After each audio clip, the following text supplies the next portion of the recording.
Welcome to the Growth Mindset Podcast with me, Sam Harris, your host. I invite fascinating humans from all walks of life to share their wisdom and unpack their mindsets and formulas for growth. Hello, and welcome to the Growth Mindset Podcast. I am delighted to have Dr. Serena Sterling with me, who is deeply fascinated with pain, basically, and is a certified life coach, has a master's in international journalism and a doctorate in clinical psychology, as well as having written a book all about pain and overcoming chronic fatigue. And this came from alleviating her own issues with chronic pain over years. So lots of interesting things to be digging into, and probably mindsets to be changing and lessons learned for all of us. And maybe we'll dig into some of my own things, because I think that's always fun for me and hopefully the listeners. So welcome to the podcast. Thanks for having me. It's great to be here. It's my pleasure. I kind of like to understand where someone's come from a bit. So what were the kind of mindsets that you had as a child that you think pushed you in the directions that you've ended up going in with your life path? Well, in my childhood, I felt like I was never good enough. No matter what I did, I would never be as good as other people. And I felt like whatever emotions I had just had to kind of push down because they weren't really encouraged. Like feelings weren't encouraged. It was more about doing and achieving. So as I got older, I started to notice that the more I would shove down those emotions, the more pain I would have in my body. And so the more I made these connections, that led me to understanding how expressing my emotions could alleviate pain and other symptoms. Yeah. Do you think that was partly from like innate, how you just sort of were feeling about things, or was that much more like just taught, as in like sort of the way you kind of were taught to process the world, sort of being your parents, being like you had to be the best and then you weren't, or something? Well, I come from a really highly competitive and athletic family, and so I was just kind of pushed into sports and told like, you're going to learn tennis, you're going to learn to ski, you're going to learn all these things, which was great. It was a very nice thing to be able to learn all of those. But when it was kind of like, okay, you've like excelled at this, now you're going to learn the double black diamonds. I don't care if you're scared, like you're just going to do it anyway, versus like having the desire and the love of the sport. And I felt kind of like I couldn't really complain. I couldn't really ask questions about that. It was just like, you're doing this. And so I think the athleticism was just like, well, that's given. What else how high can the bar go? And I would never reach the bar. It's like the horizon. You get here, but then the bar is here. So yeah. I think it was just an unspoken expectation in my family. I know what you mean. I sometimes feel like I put that on myself anyway, which my parents didn't really push us in the same way. They always tried to give us the opportunities to go and do different sports and music and things, but then they were very like, I never had to do them, which I guess was lovely, but also meant that I didn't really dedicate myself to like a sport or an instrument at a young age until later, like when I was 16. I started like really liking guitar and stuff, and I got really into like different sports since, but never whilst young. So kind of annoyed that I'm not like amazing at piano or anything, but that's life, I guess. You think that if you were really pushed into or encouraged at like say 9 to get really into guitar, you'd be better? It's like, I mean, maybe I'd have had like a more annoyed mindset with it, but I think I was always creative and like these things. I think I was given piano lessons when I was younger and I was really good, but it was just very classical, like the teaching style. So I kind of got turned off by that. So I'm kind of like, well, if you're not bothered, then it doesn't matter. Whereas there was lots of things I would have loved to have learned to play on piano. I just wasn't being taught those things. And so I would have liked to have been able to express myself through music. I just wasn't being taught those things. So I just didn't really communicate my desires, even though I know I would have liked it. If that makes sense. And yeah. I don't think it was really sold to me any of the benefits either. But who knows? But anyway, no compared to my parents. I think they've done a good job. Mostly there. Cool. So then in regards to what you've done since, you did journalism and then got a doctorate in psychology. So did you start doing journalism so that it wasn't for you, or was psychology like an addition to like what you found? Like why did you choose that path? Well, I'm not really sure. Honestly, like I feel like I didn't really have the most I didn't have direction. I mean, I did. My parents, I definitely had direction. I went from high school to college, but I don't really ever feel like I knew exactly what I wanted to be when I grew up. I feel like in the UK, you're just kind of like by grade 10, you're like, oh, I have to take these tests because I know exactly what I'm going to do with my life. Like I liked writing. So I think I wanted to have my own magazine at the time. Cool. And then I decided that, well, I wanted to study in England. And I first started with a master's in English literature. And then at the last minute, I was like, I don't think this is for me. And so I transferred last minute to a journalism school in London because I thought that would be like a leg up. And that was going to be my career path. And then I decided after I had this, like, in my opinion, this miraculous healing from chronic fatigue, which my medical doctor was like, he diagnosed me with that, but then he said there's no cure, just learn to cope and live with it. And it was so debilitating to sleep all the time that I was like, this is not acceptable. I have to figure out how to heal myself of this. And so I found a doctor and she got me all better really, really fast. And one of the modalities she used was a very fascinating mind-body stress reduction technique where she could pinpoint all the fears, all the emotions that I had bottled up from 9/11, which is why I felt like I got so tired because I repressed all those emotions. And so because I was fascinated by the technique and because I wanted to feel like I was helping people more on a one-to-one basis rather than like when you write an article, you have no idea if anyone even reads it. Yeah. Even though like my magazine I worked for was like, a circulation of 80,000 people, but I didn't know if no one ever like wrote me directly and was like, hey, that was a great article. So I wanted to have more one-to-one feedback around that. So in order to learn one of these techniques, I had to get a higher degree in one of the healing arts, and that included psychology. Like I considered acupuncture and chiropractic, and those are all fascinating, but I really wanted to understand how the mind can affect the body and vice versa. So I was like, okay. And I kept up the journalism. I did freelance writing while I was in grad school, and I think that helped write the book I ended up publishing last year, but that's how I ended up doing journalism and then psychology. That's cool. Interesting.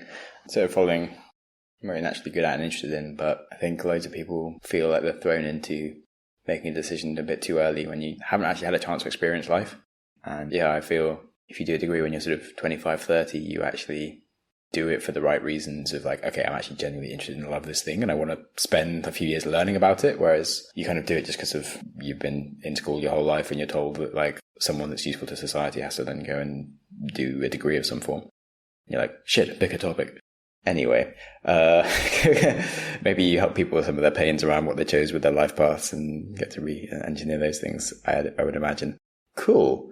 So rather than me imagining things, how do you then go into helping people sort of feel where their pains are coming from and like go around assessing someone, and like what's the kind of practice that you do to take people through a journey? People come to me with various symptoms, oftentimes chronic pain that they've had for years and it's never really gotten better, or they come to me with medically unexplained symptoms and their doctors just kind of like, they've gone to like many different doctors, even holistic doctors, and they're just kind of like, some people come to me and they're desperate, which is a great place to start because they're open and they're willing to do anything. And so I can assess for whether there are emotional components using muscle testing. And also I ask them certain questions in the intake, such as like, what doctors have you been to and what's been ruled out, which is always very helpful.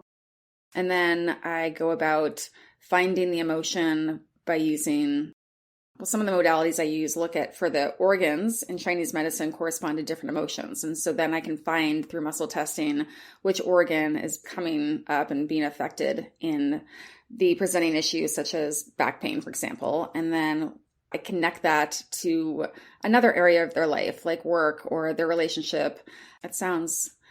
I don't know if any of this it just sounds crazy sometimes. Like the possibility that like I was working with someone a few weeks ago and it was like, okay, how am I, and I'm sitting in Philadelphia right now, affecting someone's insomnia in Chicago that she's had for decades. And then like she's been able to feel better by just identifying and releasing those thought patterns and those emotions that were really unconscious. And now she can sleep better. It's amazing to me at times. And it's what I do all the time though, to help people. You know what I mean? That's great. Sounds like you've really found your talent and your passion. Joy, like the whole, Japanese concept of ikigai, of do something that you can kind of is useful to the world. You really enjoy doing it. You can get paid for, and you're good at, all at the same time. So winning. So it would be nice to maybe try doing some of those things on me. Just because I have some pains on different things, and it would be great to kind of showcase how those kind of things happen, and maybe some people could relate to some of the stuff that I'm going through or not, or could, just get to like showcase a bit of what happens in these sorts of therapy, because a lot of people, I think, should probably take therapy at some point, and there's a lot of stigma around doing these things, and so I'm happy to kind of be an open book. Okay, awesome. Yeah, and there is stigma attached to it, and even in my family, it was like, you're really sick if you go to see a therapist. So I like never went until like I was desperate when I had this chronic fatigue. But I feel like coaches see coaches and therapists see therapists. And I used to work with a lot of athletes, and with that, even like, especially in a male dominated sport like baseball or something, like, no, it's my shoulder. It's like, it's gotta be a structural issue. And I was like, well, let's just see. I mean, if it's an emotional issue, then you can just figure this out and your shoulder won't hurt anymore. So I mean, I just think that we all need help in different ways. And I wish there was less stigma attached to this. Yeah, definitely. Me too. So. Okay. Cool. Do you have anything like any pains in your body or any place in your life where you feel stuck or you want to just feel better? Yes. Well, one pain is definitely, I fully snapped my femur. So that I'm going to say that's probably not an emotional thing. That was definitely an occurrence. But I've always had like a pain, I'm pointing, between my neck and my right shoulder. There's been a bit of a pain there.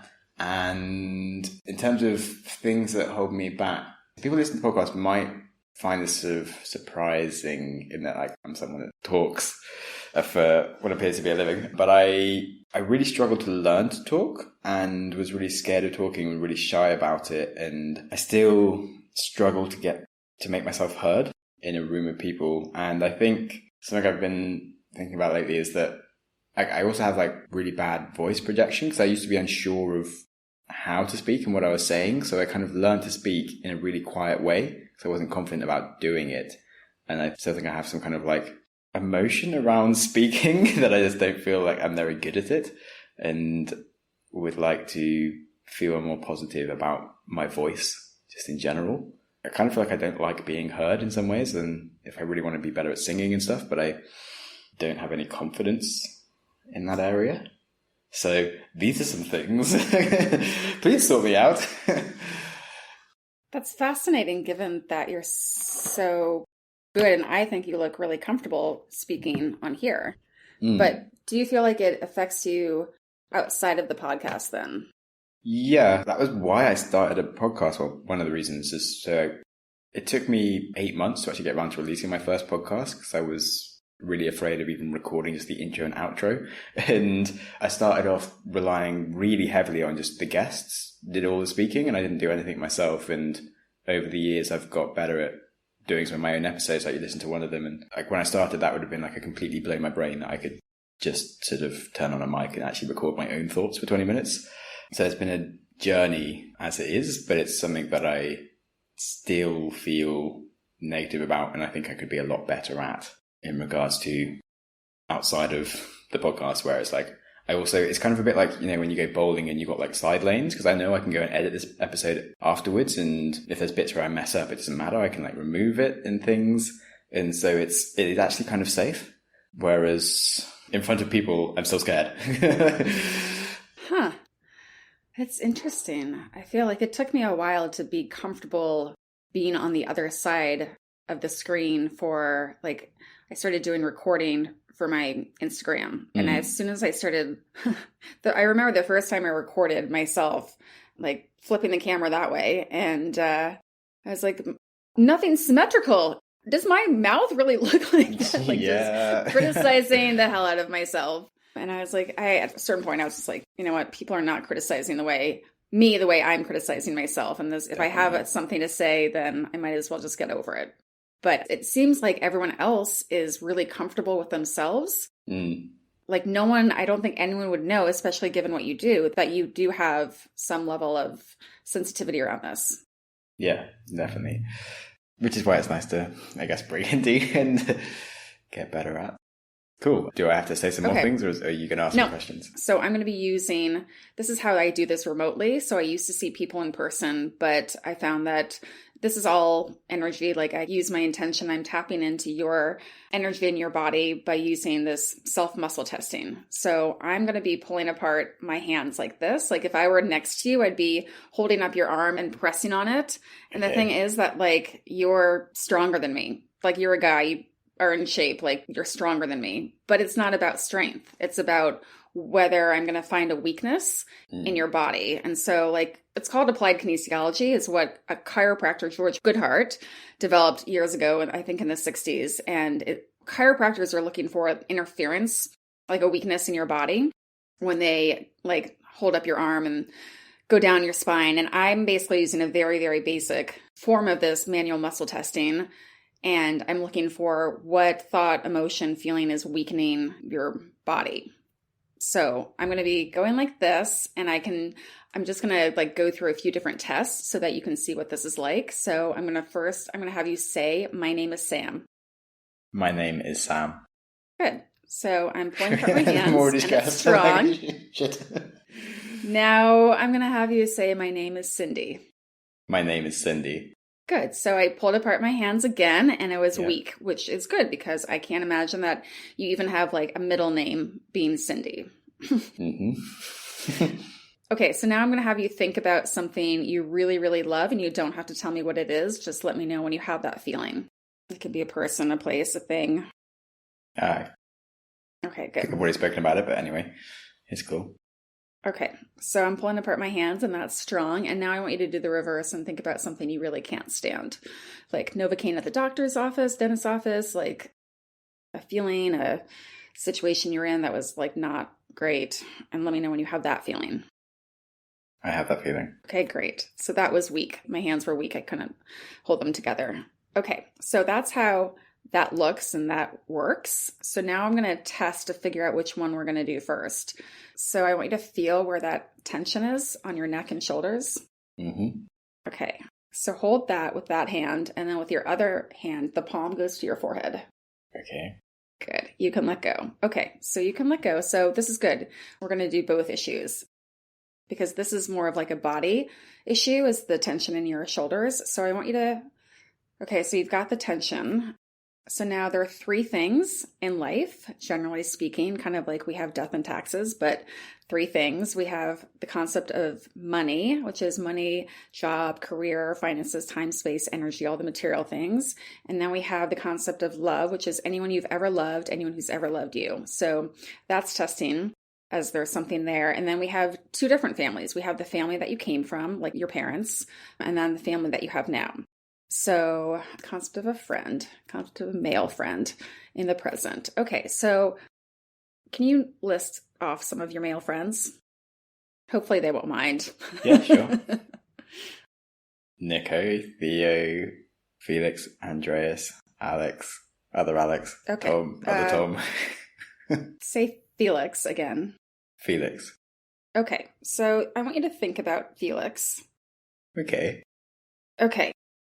So I'm going to just list some numbers from 1 to 30, 30 to 40, 40 to 50, 40 to 45, 45, 46, 47, 48. Okay. Lost creativity, loss of purpose, worthless. Concept of worthless. Okay, so the concept that you feel worthless, the concept that you're sensitive to Felix feeling worthless. So worthless is a pretty powerful word. Do you have any idea how Felix might feel worthless? Maybe a few ideas. Yeah. As though I think he's mostly pretty comfortable actually, but he's also, then he used to do entrepreneurship and then like decided that he didn't really need the stress and that he kind of was making enough money doing other things and didn't need to work that hard. And so he has a very easy lifestyle where he's not optimizing to be like capitalist and trying to be as rich as possible. He's just sort of having a nice life. But I guess occasionally he looks at things and goes like, oh, okay, well, I could have that. But very quickly goes like, yeah, fuck it. I really enjoy myself. But, okay, yeah. So that works. So how would that make him feel worthless? Like he maybe should be doing more, or like that sounds like a maybe. great place to be. I certainly like work really hard, so he sometimes does wonder, being like, could he be doing more work and things, as opposed to like just going out a lot. But mostly he's more like, as I haven't joined me. Maybe he feels worthless that I haven't joined him on doing absolutely nothing. I don't know. Okay, so there are times where he may feel like he could be doing more. And in those times, he may feel some level of worthlessness. Okay, so the only reason I can find this is because it's bothering you in some way. So how does it affect you that he might come to this place of like, oh, at the times where he's like not really doing as much as he could be, he feels a sense of worthlessness? What's the hardest part about that for you? I guess it's a bit of an existential question around like what to do with your life and optimizing between happiness and then sort of having an effect on the world, and sort of accepting that your entire life is probably mostly pointless even if you work really hard. And that like actually worthless is maybe a nice way to define yourself, and not getting so stressed up with your own ego, and accepting doing less and being happy with that is a nice area to be in, which he's very good at. And so in some ways it might even be like a positive thing. Most of his worthlessness is like as an energy, and I think a negative side is more around like sometimes him, because I know when you're really similar to someone, and you kind of feel like your friends that you're really similar to should be choosing a similar path to you. If that makes sense. Whereas like people that I'm not the same as, like I don't feel anything when they go and do something different. Whereas when someone's really similar to me, but they choose to do something else, you maybe take it a bit more personally, perhaps. So I think between us, we're like, a bit more of like a thing of, so from my side, I feel like I should be doing exactly what he's doing, and maybe from his side, he sort of feels a bit like he could be doing exactly what I'm doing. So you see what he's doing, and in a way you aspire to that because, you know, existentially, like at the end of the day, we could all be doing whatever we want to be doing, but how we define it and how like that, it seems like there's this pressure to have doing all these things, but then where do you measure your happiness of like, you could just work yourself until you're 80. But if you're not happy in any of that, and then you're like, oh, now I'm retired, now I can do what I want, but you don't have the health. So the fact that he has gotten to himself to a place of enjoying not having to work so hard is something that is, you would like to have that. You would like to have more of that. Yes, definitely. Okay.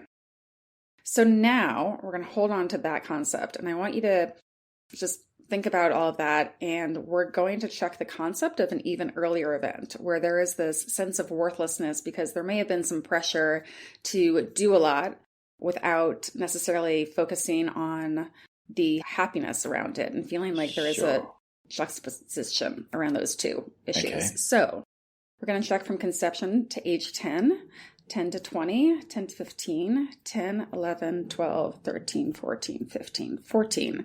Concept that you felt a sense of worthlessness. Okay. So where were you and what were you doing when you were 14? I was in Wales at school. I had just joined that school, and I don't know, quite a few moments of feeling worthless that year, I think. Does anything specific come to mind where you felt like worthless because there's this pressure perhaps to achieve, yet you also really wanted to enjoy things, and it was kind of hard to pick one over the other, or you felt like you maybe had to?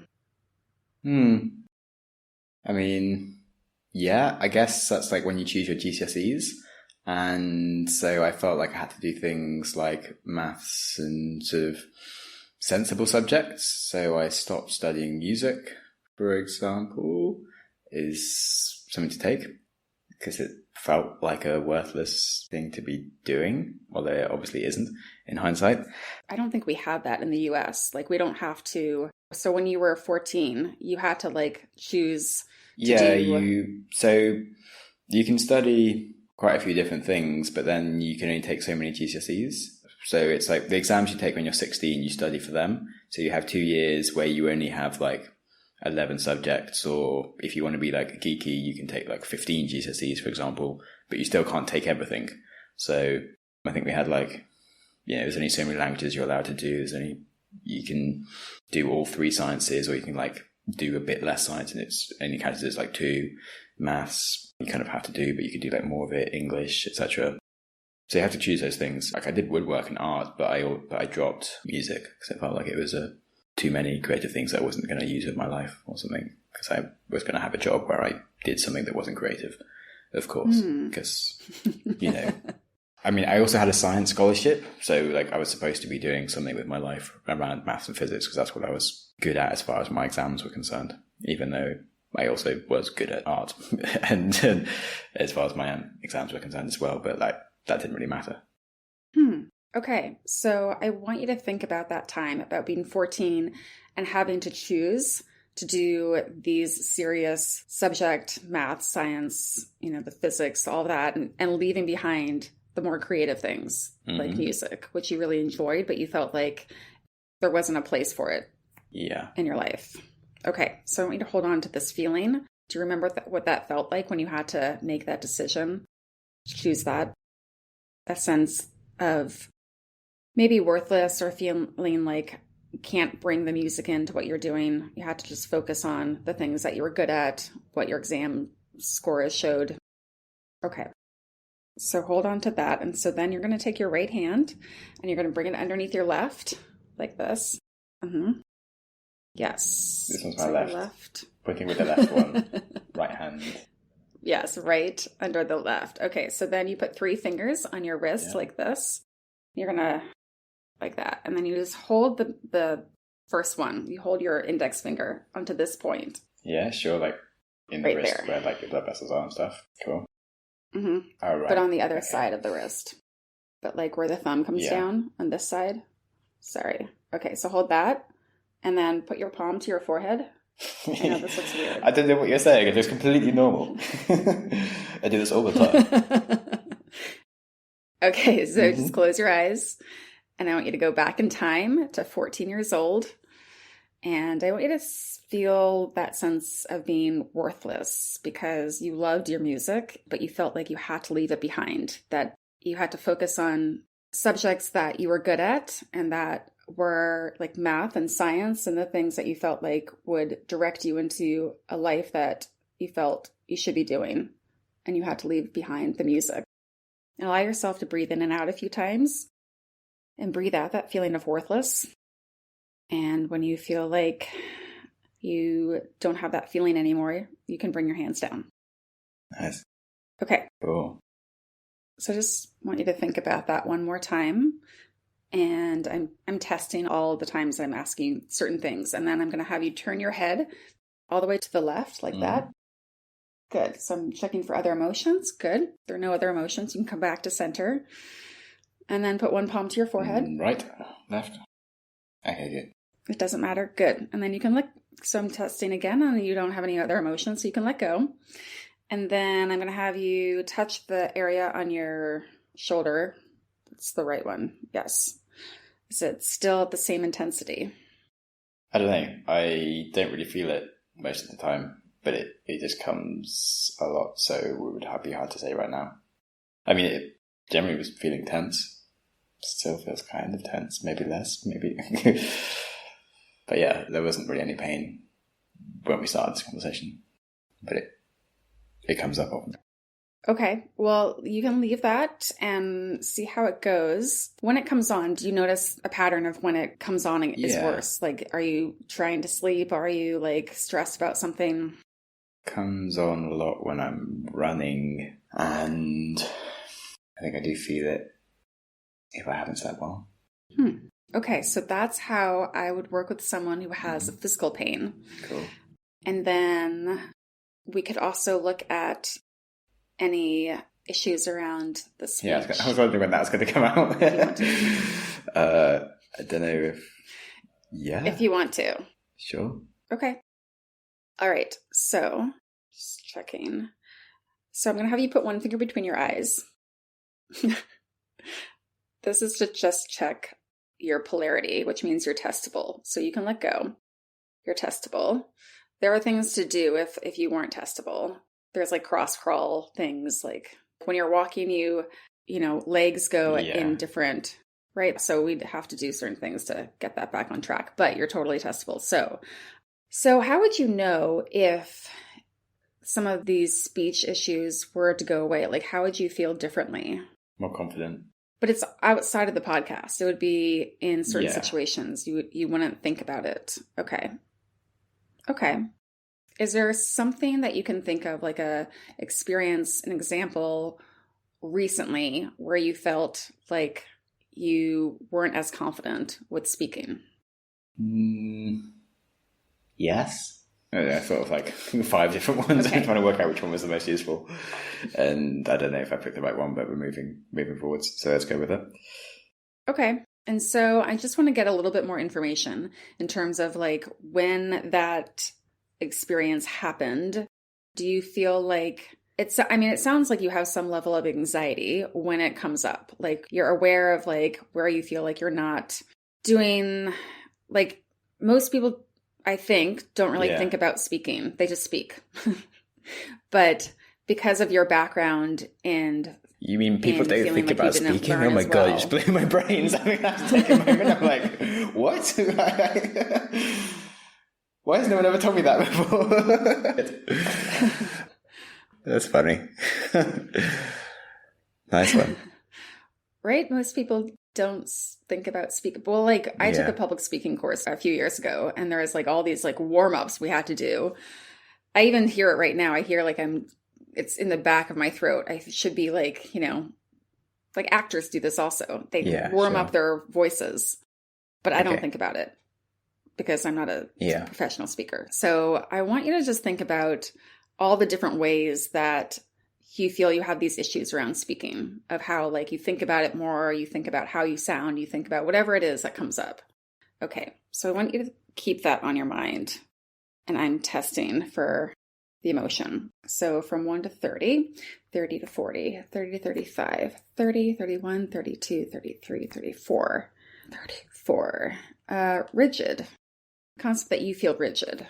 How do you feel rigid about the way that you speak or concerns about speaking? How do you feel you have a rigid way of thinking about that? Or is it thinking about it? It's about speaking. Do you feel like you sound rigid when you speak? Maybe sometimes. I feel like I don't let go with my voice. I feel more contained. Okay, so that's totally testing. Can you tell me a little bit more about what that feels like or looks like? What do you mean when you feel like you're contained? I think sort of partly because I'm thinking about too many things. I'm not actually expressing myself, and then trying to, so with speaking or singing, I'm like afraid of my voice, and so I don't actually let it go and give it the freedom to do what it could do because of I'm like not trusting in it. What would happen if you did trust in it? Then I would be much more confident and I would do these things with ease, mostly. Or I guess like another question would be, what would be the worst thing that could happen if you let your voice flow without the constraints, without it being rigid? Like what would be the worst thing that could happen if you just let it go? I'd occasionally say something that was wrong and maybe hit like a bad note, but probably a lot less than I would do otherwise because I'm scared of actually trying properly. So it's kind of silly. By kind of, I mean very. Okay. I want you to think about all of this. Concept of anything else. Okay, so we're going to check for an earlier event where there is this feeling of being rigid, where it felt like if you just let something go, it would be wrong, or therefore it was better to contain it. So we're going to check from conception to age 10, 10 to 20, 10 to 15, 15, 16, 17, 18, 19, 20. 18, the concept that you felt rigid. Okay, so at 18, where were you and what were you doing? I was at college, having lots of fun. How might you have felt like you had to contain yourself and not fully be expressing and allowing yourself to just let loose. And I mean, I'm sure at college it was fun at times, but there's something where you felt like you had to hold back and contain yourself. Well, interesting. You can think about it also if you don't feel like I'm just trying to work out if there's something that's really big, but then that might have been when I was 17. I'm trying to like work out the dates exactly, but I'm not sure what else was around. Anyway, so I was sexually abused by a girl that I worked with who was my boss. Wasn't very nice.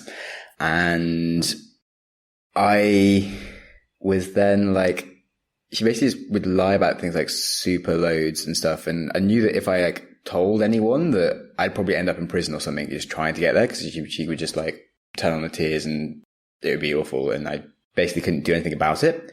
And she would then like just, I don't know, just be super annoying and just, I think she was kind of hurt by the fact that I like just wasn't into her and basically just chose to be like super mean to me for like a few months, and just whatever like I did, she just find a way to make me feel shit about it. And she just like also made me go and do like all the worst jobs and things, and just generally it was like manipulative and horrible. And I kind of just had to be nice and contain myself and not like tell her she was a nutting psycho person or do anything really. So yeah, I was very, very contained. Thank you for sharing that. That sounds like a terrible... It wasn't the best time in your life, because you had to hold back from who you really were. And you had to just, in order to like get through that, to survive that situation, you had to contain yourself and be like more rigid. Yes. Okay, so that's all testing. So you're basically going to hold the same point you did in the other one. So you take your right underneath your left. Yeah. And then that point. And then palm to your forehead. Yes, good. Okay, so hold on to that point and allow yourself to go back to 18 years old with this girl who was doing all these things that were making you feel like you couldn't fully be yourself. She was just really abusive psychologically, and you had to contain yourself. You couldn't truly say what you wanted because it would get you into more trouble. So you had to contain that and be more rigid. I want you to breathe in and out a few times and breathe out that feeling of being rigid and containing what you really wanted to say. And allow yourself to feel that as much as possible until it starts to dissipate and go away and shift. And then you can bring your hands down. Cool. Okay, great. So hold on to that feeling one more time and that snapshot in your mind. And then turn your head to the left, all the way to the left. I'm going to check other emotions. Good. Come back to center and then palm to your forehead. Good. You can let go. Okay. So I want you to think about speaking with more confidence, just saying whatever comes to mind, letting it flow, letting it come out. Okay, good. So I'm testing and it's showing that it's stronger. So see how that goes. That's basically how I would do more of like a mind entry. I call it, like where it's something that's more of a mental emotional issue that you want to feel better about. That was nice.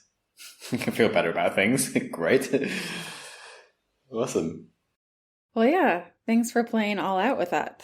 That's it's okay. Yeah, thanks for sharing. Good to talk about things. Well, wicked. Looking forward to When do you feel like the speech stuff started to be an issue? Was it after? Or do you feel like it was a certain age, or has it always been with you? I didn't really learn to speak until like quite late, and my sister spoke for me loads, and then I was just super quiet. Interesting. There you go. I don't think anyone would notice. Anyone would know that because you speak well. Much. It's all a journey, I guess. Cool. Well, nice. I feel like I'm in a nice place where I need to just go and be by myself for a while. Good. Thanks for coming on the podcast. I don't know. I feel like I'm supposed to ask you questions now. I'm not really in that space. That's all right. Cool. Well, I guess that was great. And where can people hear more about you? What's your book called and stuff? Well, you can go to my website, drserenasterling.com, to find out more of what I do. I have more descriptions on there. I have a few videos, I'm pretty sure. I should go and make sure those videos are on there. Good. And I think one actually is me working with someone in person. And so you'll see the muscle test in person. But I work with people all over the world because we just figure out the time zone. And you can find my book. It's available on Amazon. It's called Pain, A Love Story. And I basically interweave stories from my life where I had something physical or emotional, and I started to connect the dots and figure out how to get that out of my body and feel better. And then I weave in client case stories of people who've had issues, and then I explain a little bit more in depth of how I work with them, kind of like this was, then explain like more of what I'm doing and what I'm thinking to help people get better. Cool. Nice. Well, yeah, seems to be like powerful and really useful. So great that you're doing that. Thanks so much. And it was awesome that you came on the show and went into some of my things, as well as sharing your general thoughts on life and stuff. So yeah, that was really, really nice. And thank you so much for guiding me and stuff on the show today. Thanks so much for having me. Thanks for playing all out. No worries. Okay. Well, have a great day. Thank you. You too. Thanks a bundle for listening. If you liked it, share it, rate it. Remember, growth is all about consistency and persistency. So keep showing up and keep showing love. And if you want to enjoy your life, start by enjoying your day. That means today.